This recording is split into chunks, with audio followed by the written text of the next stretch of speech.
First of all, I just want to thank my Lord and Savior, Jesus Christ. I'm so blessed to do what I do with these young men, and they're just such terrific guys, and they're just so much fun to be around. And I hope that everyone who watched today saw their heart out there, and they just didn't quit. We told them there was going to be adversity, and you had to look adversity in the face and smile, and then slap the crap out of it. And that was our quote, and they did. And I was so proud of them. And it's just like life, man, just throws things at you that you don't expect. And what's crazy is like y'all don't know what's going on behind the scenes. You don't know who's sick. You don't know whose family member passed away. You don't know any of those things. And you just watch them on the floor and make a judgment about did they play well or didn't they play well. And for all the stuff that they face, to be able to continually come out here and give that kind of an effort and believe in each other, and we call it crazy faith, and to have that kind of crazy faith in each other and in the staff, I'm blessed beyond men. And secondly, I'd just like to thank our fans. There was a time out there where our fans were so loud that they had to crank the music up, otherwise you'd have heard KSU through the arena. And so that was so cool. And so like I said, I'm super blessed. This is a dream come true. To be doing what I'm doing, the people I'm doing it with, and couldn't be more thankful. How fortunate are you at the end of the games to have Marquise Noel just because of his free throw shooting at this point?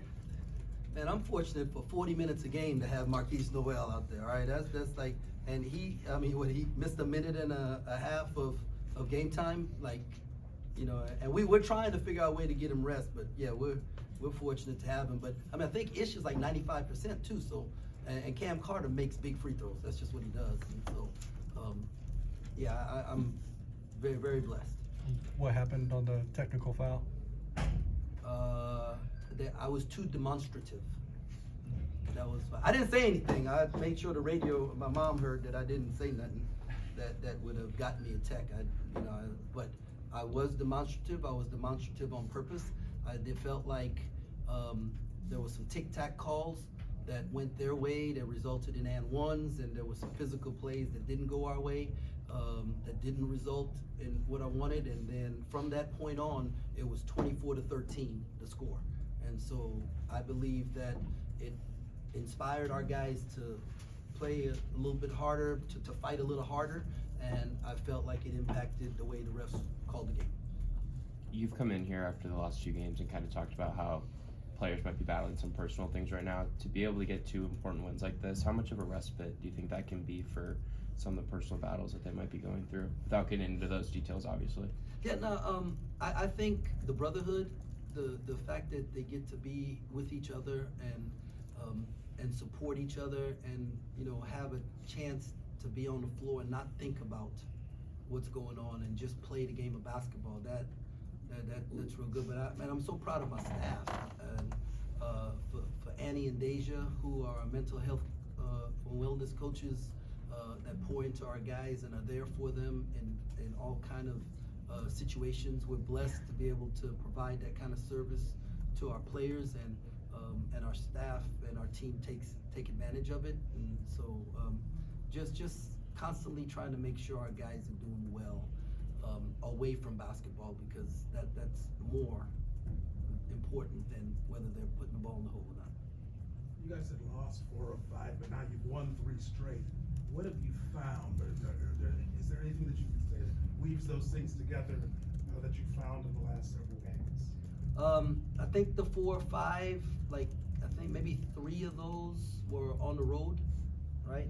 And then there was a back-to-back road trip, and I didn't think that I did a very good job of resting our guys, and we could see that we were tired, and so we've approached what we do differently the last few games, and I felt like our guys having legs and energy has given us the opportunity to be in the position to win some of these close games.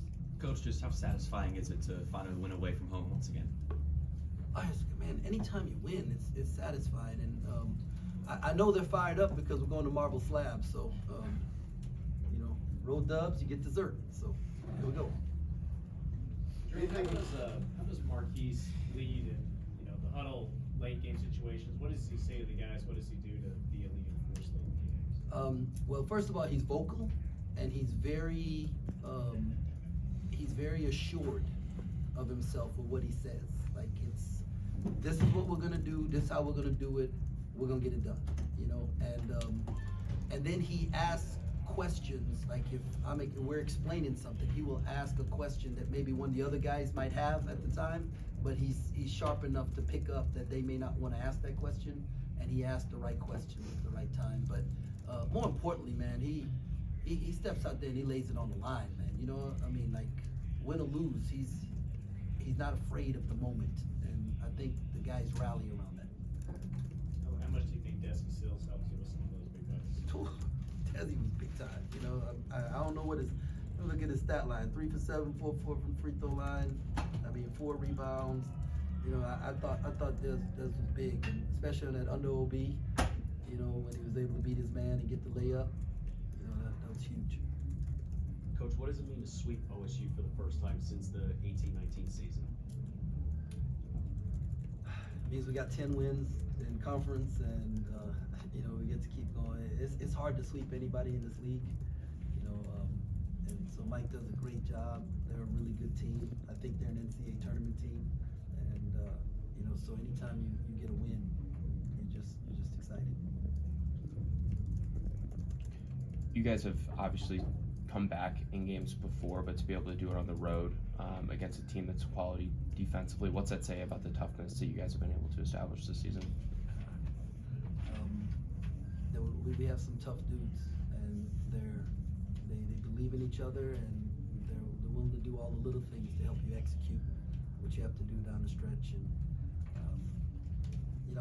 you know, what I like winning on the road, like, that's to me the sign of a tough team, right? The ability to win on the road, and knowing that moving forward, you know, we got a couple more games, but then the Big 12 tournament's neutral site, the NCAA tournament's neutral site. You know, you're not gonna have the Octagon of Doom behind you, so you got to be able to win these kind of games, and this is gonna help put some more confidence into it. How important is it to have confidence when you're not playing at your home arena at this time of the year?